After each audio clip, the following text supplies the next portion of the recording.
Live Dialogue.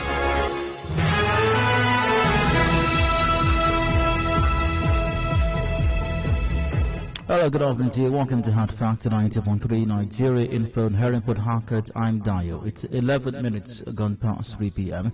and you're welcome to today's edition of the show. It's the Thursday edition of Hard Facts, that is. And from now till 7, as usual, we keep the conversation going on the show today.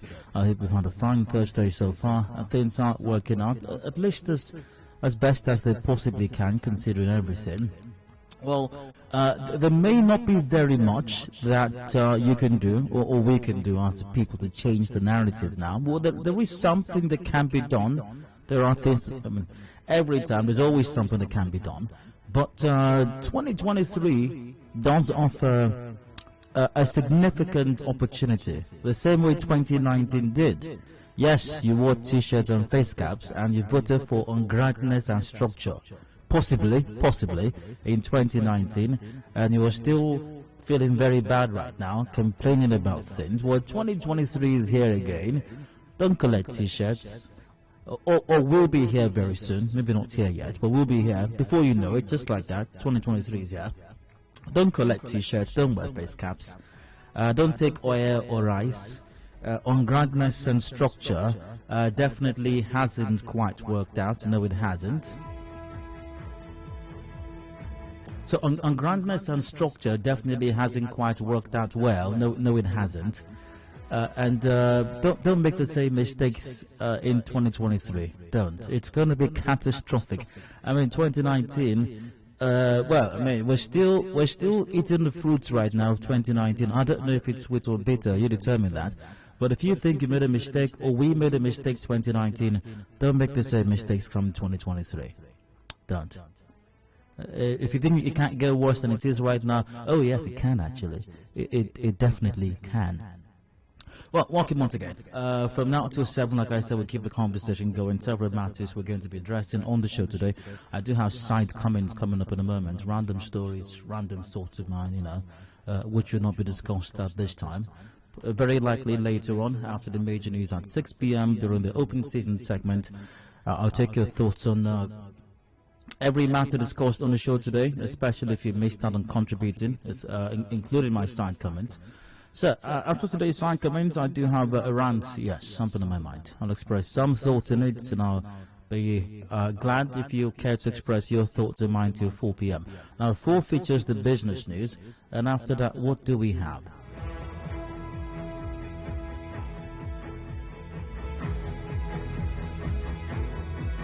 Oh yeah, people still sit on floors in River State. Yep, you better believe it. In spite of all the flyovers that we have, people are still sitting on floors to do something they call learn, I think, yeah, in some parts of River State.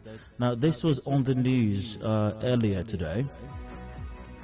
State school in Umwebulu, a local government area of River State, is among the schools where people sit on bare floors to learn. Our correspondent who visited the school reports that children stand up occasionally to stretch their legs. Yep, I can imagine how tough that can be. They need to stretch their legs every now and then. Now the rules, I mean, and guess what? That means they don't even need a PE teacher.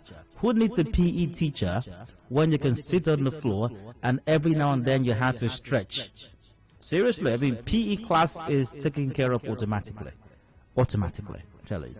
So maybe that's the plan, actually, to help the children get some exercise while they're learning. Brilliant, right?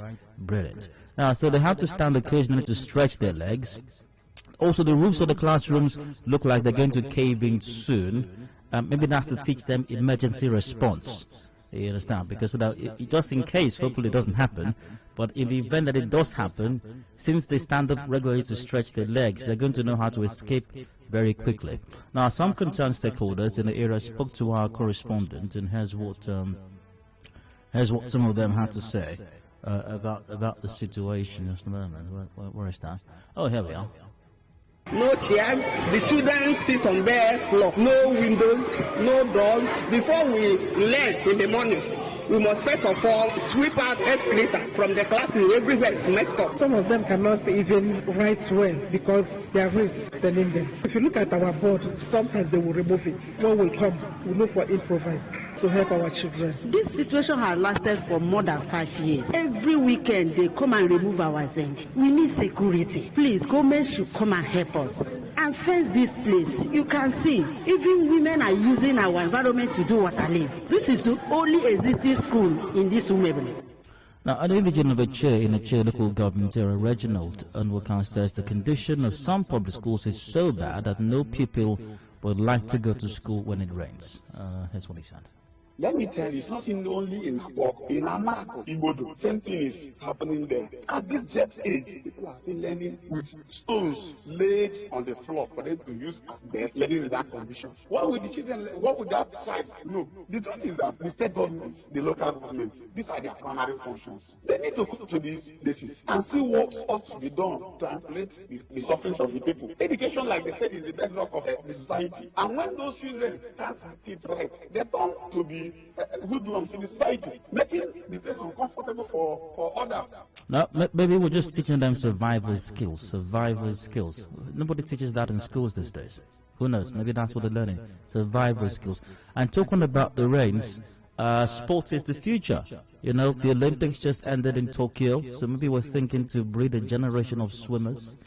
You know, maybe since we not have the resources to build swimming pools in our schools. I mean, when River State, after all, it's going to rain. It is raining right now, so maybe that's the plan as well. Who knows? I mean, you never know.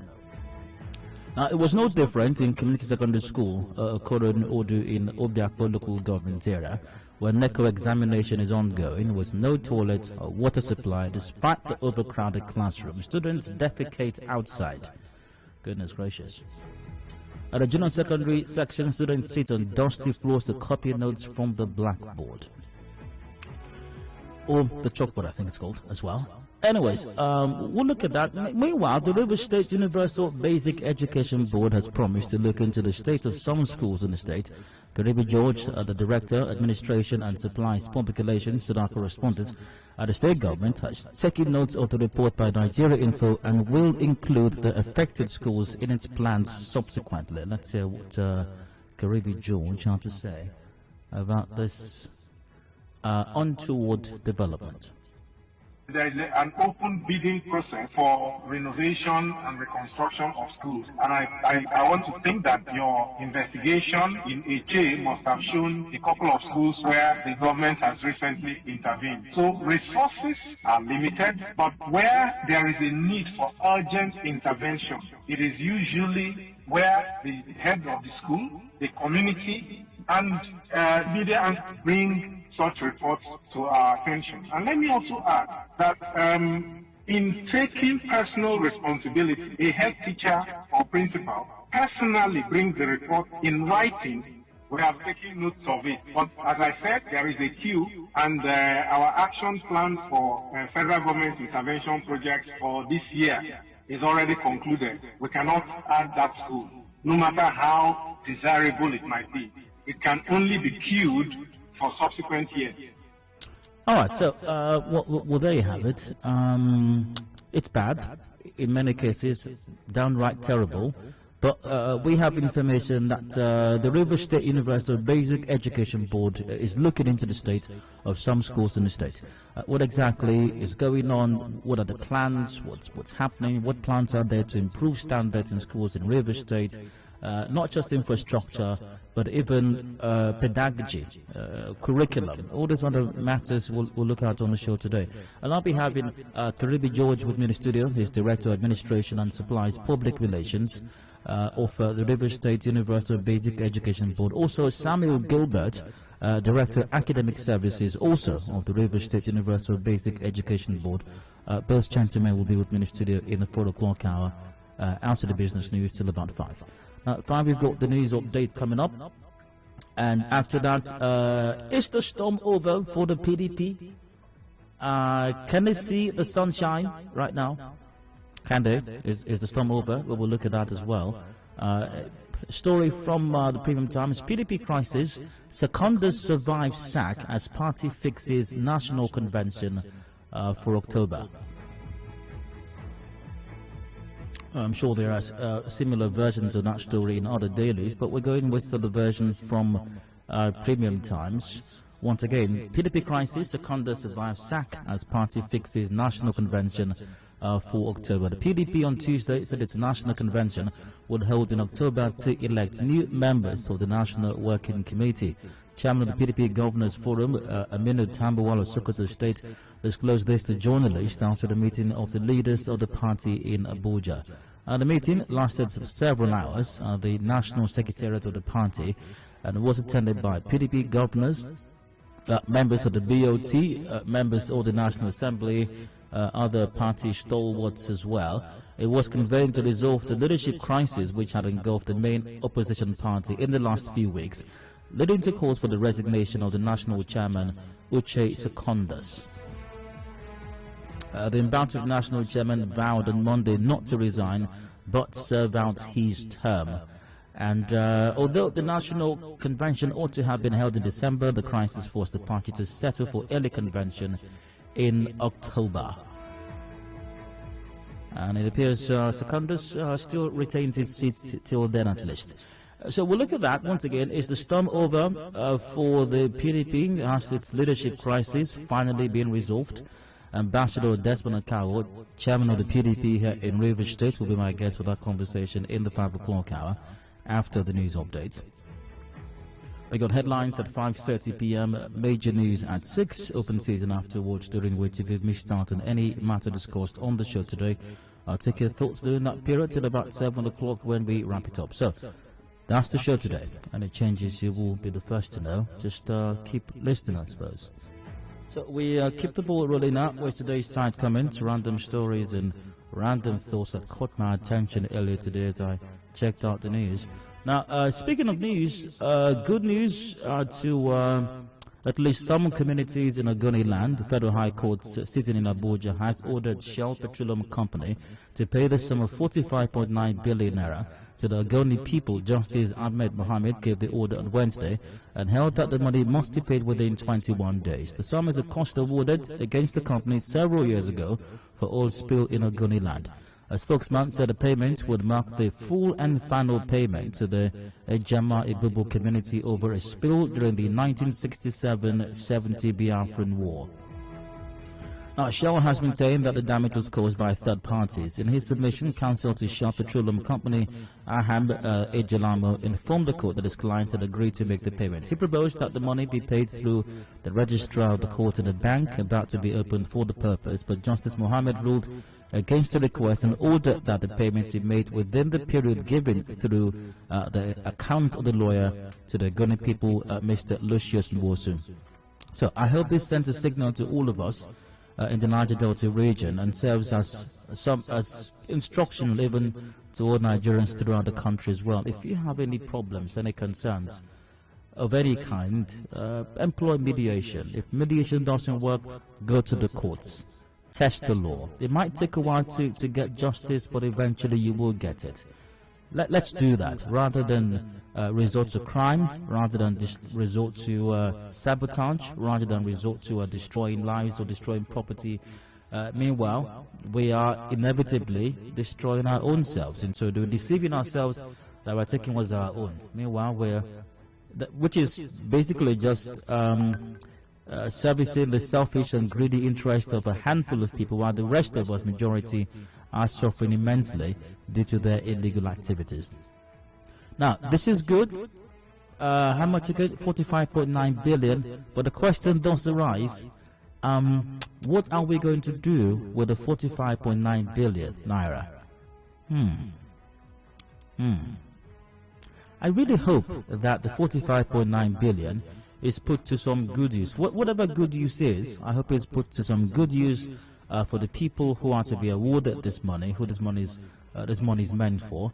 And I hope that there won't be a crisis. I hope that this will not create a fresh crisis.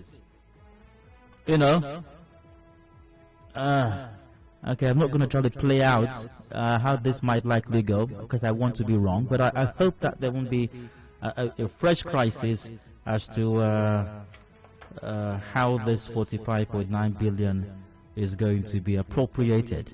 I do have my fears, though. I do have very real fears, really. I do have very real fears, but I hope it's well.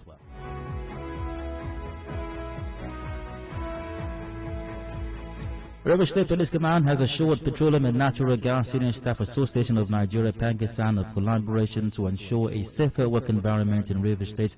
Commissioner of Police Friday Bokart gave this assurance when the association visited the police headquarters on a security awareness campaign. CP Bokart said the state is enjoying relative peace following the implementation of community policing. I have a feeling that part of what the Pankisan guys went to complain about were the activities of even the security agents themselves. So I hope CPA Booker Friday has talked to his children to behave themselves and stop behaving like criminals. Let's see, what else caught my attention? The River State Director of the National Orientation Agency, Young Ayo Tamino, has commended Nigerian youth for their achievement in the different spheres of life as Nigerians join the rest of the world to celebrate International Youth Day. By the way, congratulations, happy International Youth Day to everyone. Reacting to the ranking of Nigeria as 161st on the 2020 Global Youth Development Index, Tamino called on youth in the state and Nigeria at large to key into the various government programs. I'd like to ask Ayit, which government programs exactly are Nigerian youth supposed to key into? You know, I'm just wondering. Is it that the programs have been there and Nigerian youth just decided to not key into any of them? But let's hear what they have to say about these key into these government programs. Our youths have made some very giant strides. If you look at Nollywood, if you look at some other financial programs that are ongoing, the National Social Investment Program by the present administration has been on, and we discovered that not many of our youths are keen into these programs, where we give party coloration to this program. They have not helped us as a country, and particularly as a state. I can tell you that we virtually lost out in the first phase of the National Social Investment Program, talking about the Empower. We have to come all out and embrace this program. Talking about JIP, we are talking about the trader money, we are talking about the market money, we are talking about the agri money. So Rivers people should come out and embrace this program. Exactly. The reason Nigeria ranks, or Nigerian youths, or Nigeria ranks 161 on the 2020 Global Youth Development Index is because Nigerian youths do not key into trader money and market money and everybody money and our money, apparently. So if Nigerian youths, if you want to improve your quality of life, you want to, improve your standard of living, you want to compete on a global scale with youths from different parts of the world, even first worlds, the key is to key into trader money, market money, our money, including rivers money as well, apparently. Who knew? If we knew that was the magic, if we knew that's what it took all this while, I mean, I would have keyed into trader money or any of the other monies all over the place. Oh, let's see. By the way, it's pretty tough. You know, I know it's really hard. It's not easy. But if you listen to Canvas in Niger Delta Roundtable yesterday, I had Dr. Denax in their lives, but have become success stories even today. The Niger Delta region. So it's tough, and I'm not sure what trader. You're capable of a lot more than you know, actually, and you can make so much happen for yourself and your environment as well. Believe in yourself. Believe in yourself. You can make anything happen. You don't have to resort to crime to make it happen. Or you can as well just try trade and money and see how that goes. Alright, so I think that's it for today's side comments. A reminder to the governor to please look into the situation of the RSSD scholarship students, and Impromptu, please stay with us.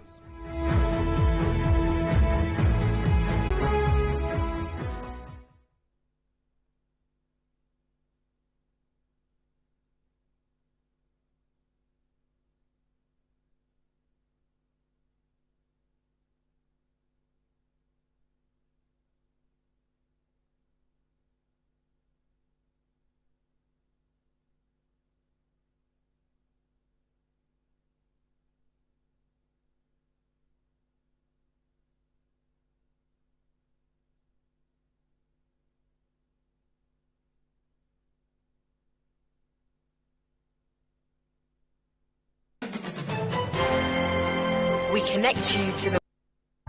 Information is a two-way thing. Nigeria Info, it's your turn. Let's talk. And now, Hard Facts. Hard Facts with Dio.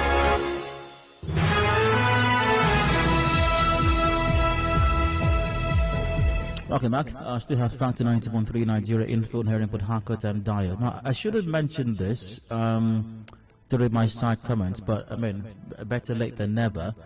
If you've lost your international passport, or the following individual reportedly lost his international passport, and going by the name Elenwo, that's a surname, E-L-E-N-W-O, Elenwo Victor, and the other name is Badu Keku, spelled, I hope I got that right. I think I didn't. B-A-D-U-K-A-E-K-W-U, that's Elenwo Victor Badu Keku. Nigerian, of course, lost his international passport. A good Nigerian has or found it. If you're Victor and you're listening right now, or you know Victor, please get in touch with him.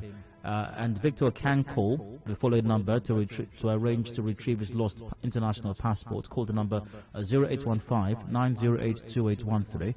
0815-908-2813.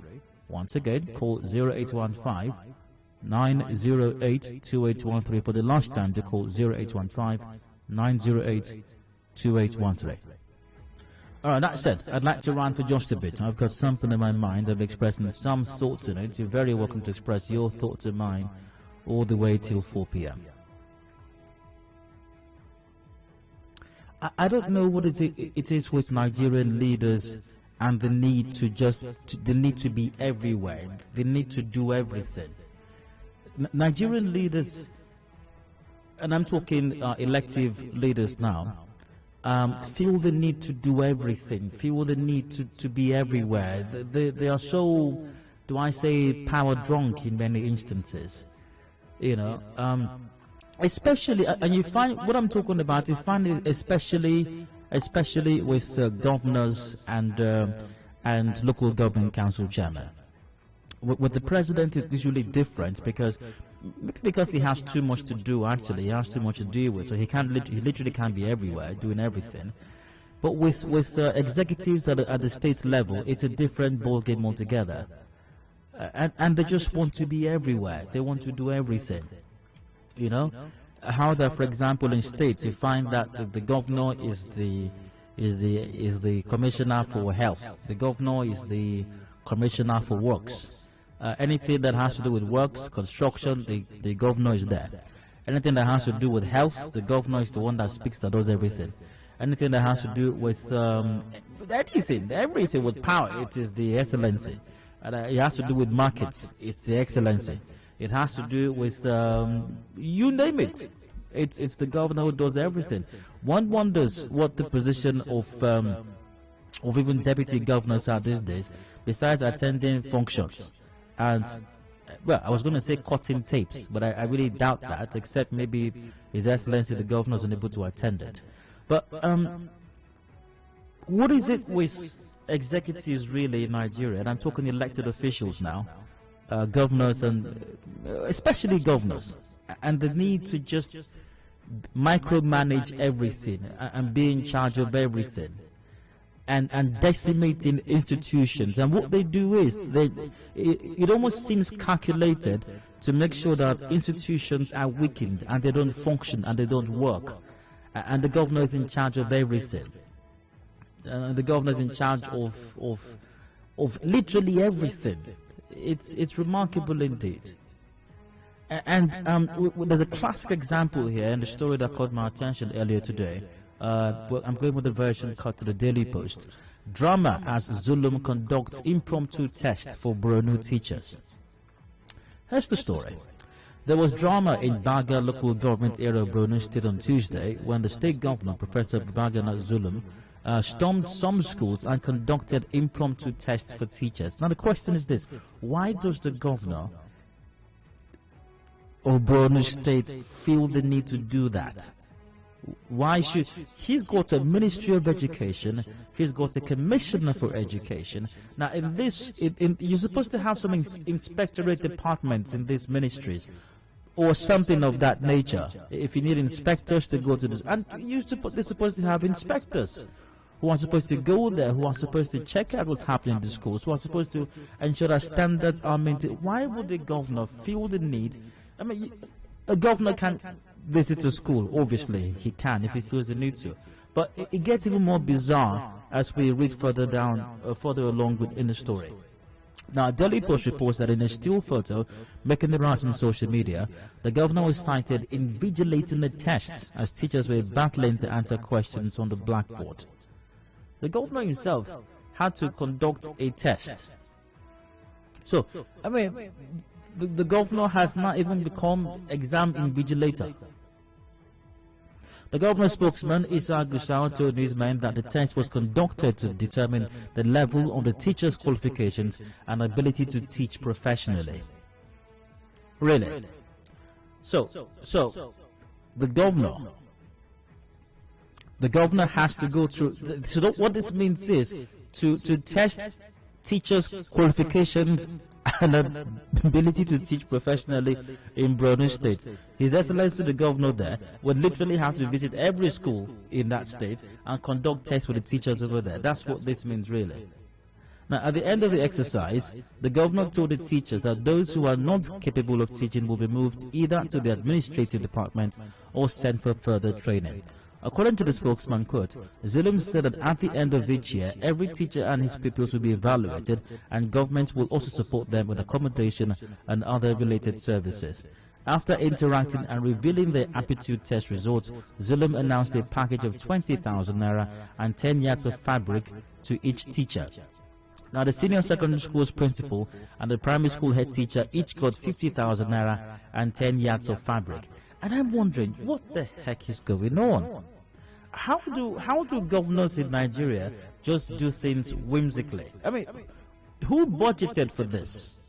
Is there a state budget to award these teachers 10,000 each or 50,000 each and 10 yards of fabric as well? Whether it's Guinea brocade or Ankara or lace. I don't know what they gave them. Who budgeted for this? You have governors just go to pledges and whimsically just start saying, okay, we'll do that one for you. We'll do that one for you. You don't just do that one.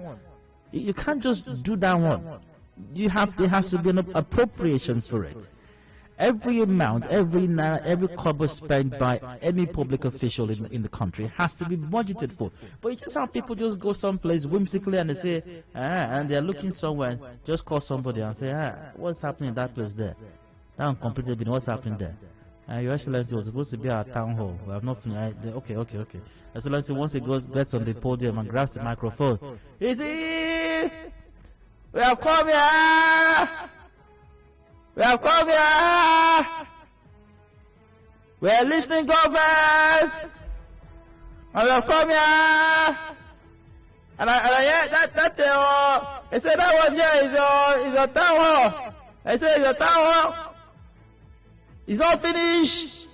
My administration will finish that tower before the end of this week. All of start shouting and clapping for His Excellency. Just like that. It's quite remarkable indeed. So, and once again, what this does is it weakens institutions, because you have a Ministry of Education. The Ministry of Education should have an inspectorate department. They should be the ones in charge. The Commissioner for Education, of course, should be the one in charge and determining that the schools are functioning properly, that teachers are qualified. If they're going to design periodic tests for these teachers, if they're going to design some kind of on-the-job periodic trainings to improve them and bring them up to speed, the Ministry of Education can handle this. What is it with governors wanting to be in charge of everything, in charge of invigilation, in charge of meat, where they sell meat, in charge of everything? Simply grandstanding, never missing any opportunity to grandstand and just show that yes, His Excellency is there, His Excellency is for the people.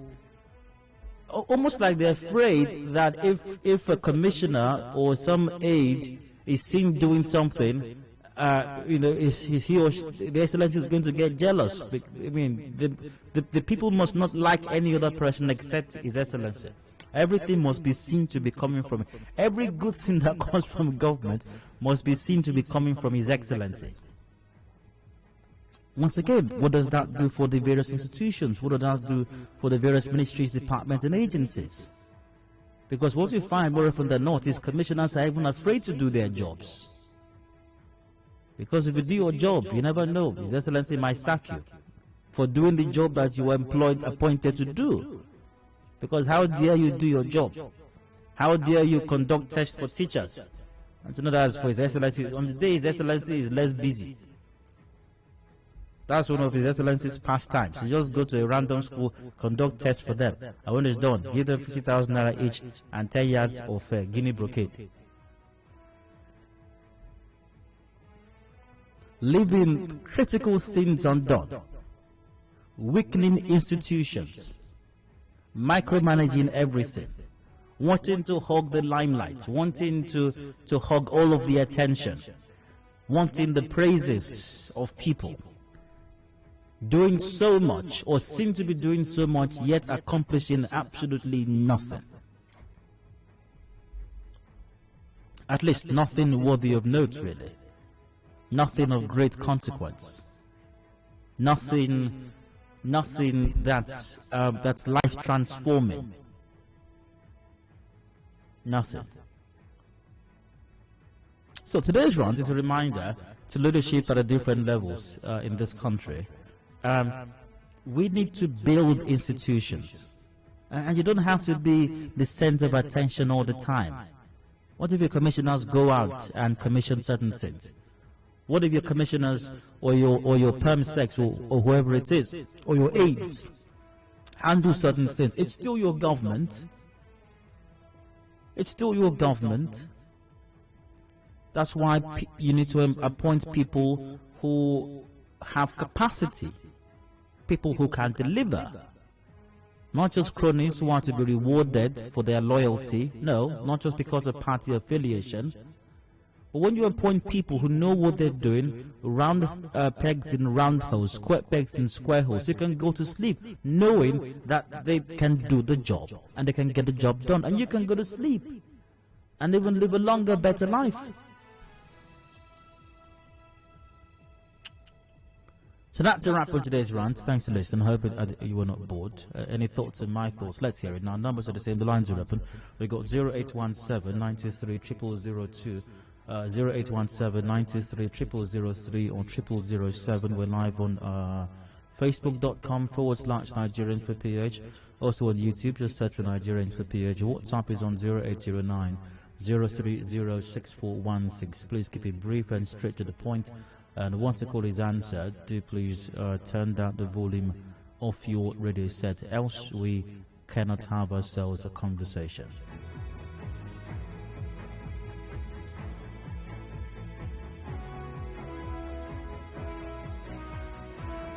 Via WhatsApp, Manoski goes, good afternoon, Di. After listening to your rant, Zulum has taken upon himself the responsibilities of his Ministry of Education. Maybe His Excellency is trying to tell us that he does not trust the Commission of Education and his ministry, or that is just showing himself as a professor. That's Manoski. I've got David from D-Line. Hello, you're welcome, David. Go on. Good afternoon, Dario. Hi, go ahead. I want to believe that the Minister of Education committees have been doing their job, and if they are not doing their job, maybe the governor wants to help them to do the job. Going by the fact that the governor's 22 years professional life has been in the classroom and lecturing from the secondary school up to the university level and being a professor. So he has this area of strength. I don't want to see it as the negative side. We have a governor, the governor of the province, who goes to every of his project sites on mostly weekly basis at weekend. And he has his own civil engineering tool which uses checking if the mixture of concrete is accurate or not. He has even had when the project has gone to a particular level, have to test the quality of work and the strength of do you know any governor in Nigeria that does not visit project sites regularly? No, I'm not talking about this project site alone. I said just as it is, he visited the school and conducted a test. That shows that is his area of strength because he's coming from the classroom. Okay. He's a lecturer. Okay. Now I'm talking about an engineer as a governor who did not just visit the project site, but goes alongside with his. Okay, when the past governor of Edo State, Adams Oshimole, also conducted tests for teachers, was he also expressing his experience, his vast years of experience in the education sector? He's not an education minister. He's coming from the tech science. Okay, when the governor of Kaduna State, I think Kaduna, right, El Rufai, also conducted tests for teachers, was he also expressing his? That was conducted by the head of service through the head of service office and collaboration with the Ministry of Education that conducted tests in Kaduna. Okay. Now, what I'm just saying, I'm not saying that every governor has to conduct tests for some school teachers. But what I'm saying that if you have a governor that is a professor and that is his area of strength, you have a governor that is an engineer and that is his area of strength, not to stop this governor first of all, not to stop this governor from taking up any ministry. The Constitution does not tie governors to any, not to be a store administrator. Because I remember Adedayo was a store administrator in the second half of his tenure. David, you have to wrap this up now. So they have the right to take a ministry if they want to. Okay. Then they have area of strength. And if they are doing their job well, David, great to give have them you. kudos. So I give kudos to the Borno State governor. All right. Andy, call back if you can. That's it. I've got messages via WhatsApp still. Also, remember facebook.com/Nigerian for page. Ariel goes, that is misplaced priority. What are the responsibilities of the Ministry of Education in Borno State? Chijoke Kwele goes, good afternoon. The effort of Governor Zulum in seeking the betterment of the people of the state is commendable. On the other hand, as impromptu tests to those teachers will in no way determine their being qualified for the job or not, because there are too many other factors that can make the teachers not to perform well in the test. Hence, the presence of the governor can cause undue anxiety. Cosmos Engineer goes, Governor Zulum is a field governor, not an office governor. Let him go out and check what he spent on. Okay, I've got Victor on the line. Hello, Victor, you're welcome. Go ahead. Good afternoon. Go ahead, Victor. All right. Even if the governor is a professor in education or whatever, there's something that we call division of labor. The governor cannot do everything. And when the governor hands over some of the responsibilities to the people that are supposed to handle it, it makes him seem better. As a governor, you shouldn't handle everything. It makes the work too much for you, and at the end of the day, you will not perform effectively. So that's my own take. All right, Victor. I got Nelson from GRA. How Nelson? Go ahead. Good afternoon, Daniel. This is one of the very few times that I actually disagree with you. Which is totally fine. As a governor, sometimes you want feedback, you want feedback. But you don't get the exact picture of things sometimes. The people around you, they come around you, they tell you it's heaven and earth, like it's sweet, it's paradise, it's safe. Occasionally, sometimes, as a governor, it's good, it's necessary that you go out there and see things for yourself, make your own assessment, and do it the way you think it's right, especially if it's in your area. So that's like he's a professor. Okay. So that's his field, his line, his education, something like that. So that's his area. So I don't think it's out of it. It's not like he does that every now and then. Like what we had as a matter of fact, the governor did state that he was going to return to the schools to conduct another test at a later time. Okay, but at least he hasn't done that. So now, no. Whether he does it or not is not the issue. I'm talking about what the governor said, what he intends to do. He did say that actually. Yeah. So it's okay for the governor. That's a bad idea. That's a bad idea.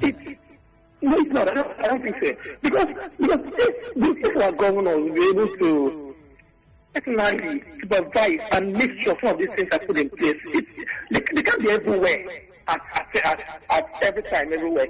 But once in a while, go out there and make sure that things are actually in order. Nelson, I think you missed the point. Okay, anyways, your thought is noted, though. All right. Great to hear from you, Nelson. But it's not. My rant was not about a one-off incident. It's not about this one particular incident. Of course, a governor has the right to visit a school, even unannounced, or a governor has the right to visit a hospital unannounced. But that was not the essence. And I fear that Nelson, and maybe some other persons, may have missed the essence of the rant. Now, the rant is about the propensity of governors to want to administer and micromanage literally everything. That was the essence of the rant. Not this one particular instance of Zulum going to a school to conduct a test. That's not what it's about. It's about governors wanting to be in charge, wanting to be in control of everything that happens in their states, which we see ever so often. Leaving the ministries, departments and agencies more or less moribund, unable to take action unless the governor gives a go-ahead. And more often than not, the governor is the one at the forefront spearheading these actions, these activities, whether it's a school, whether it's healthcare, whether it's infrastructure, anything for that matter. That's what my rant was about. Not about this one incident, or not this one isolated incident of the governor going to a school. I've got Henry from Bloomington. Henry, you're welcome. Go ahead. Yes, Brian, good afternoon. Go on. I enjoy your rant. Mostly, I must tell you that you just said it all. That is the fear of priority. Why I should say so is that, most of the times, why you see governors, coming to inspect projects, the one they are supposed to come and the one they are not supposed to come, when they have commissioners, head of service, and all the ministries that are supposed to come to do that, because the government of the day has failed. And it has been happening long ago before this time. Now, what are the reasons why most things happen is that, you see, once any governor, once they elect them in the office, you see them appointing their friends, their old-time friends, to occupy most of the ministries which they don't have knowledge of what is happening there. Let me bring it back sometime here in River State. You see, we have a commissioner of information who does not know the site where we can get our budget. And you see, most of these things are happening. You bring it back to NDDC. During the time of Ponde-led administrative in NDDC, you see, the man is the head of the MD was on project. Yeah. It's not his field. And when they were asking him questions in the National Assembly, he cannot give us anything because that is not his field. Until one will begin to appoint, leave this friendship of a team and appoint the right people in those ministries and give them the free hand to take up, is when we begin to get these things right.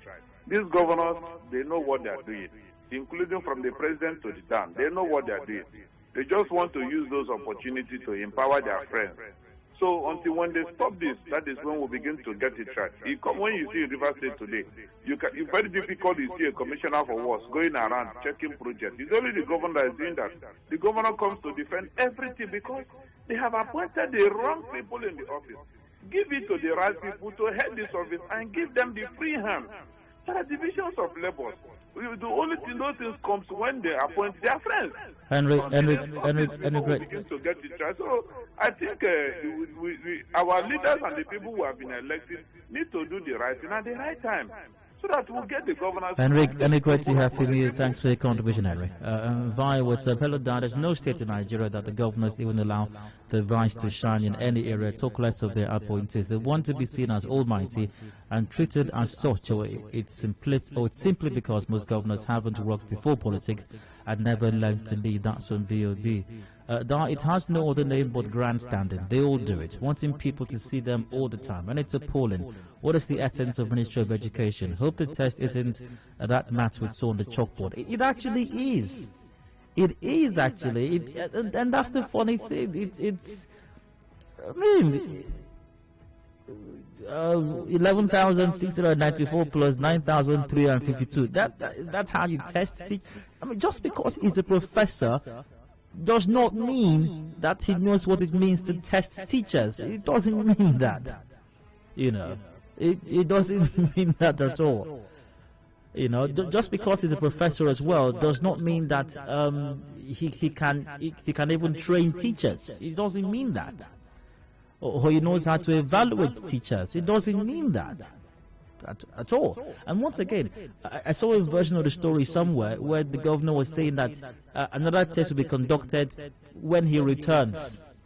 So I mean, he's going to be conducting tests for them periodically. It's I don't know.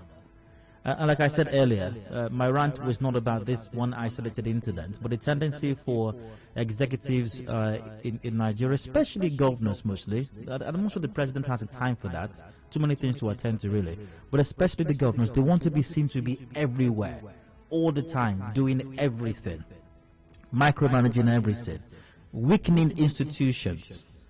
Ministries, department agencies cannot function on their own. The governors want to know about everything, are involved in everything, sign off on everything, determine everything, do everything, appear everywhere, commission everything, groundbreaking everything. Oh, come on. And that's why the institutions keep getting weaker, because people just want to be seen as strong men. That man strong, man a big man, strong, anywhere. Anyways. That's it for this moment. We got business news coming up to the hour at 4 p.m. and discussions continue afterwards to the situational schools in River State. Do please stay with us.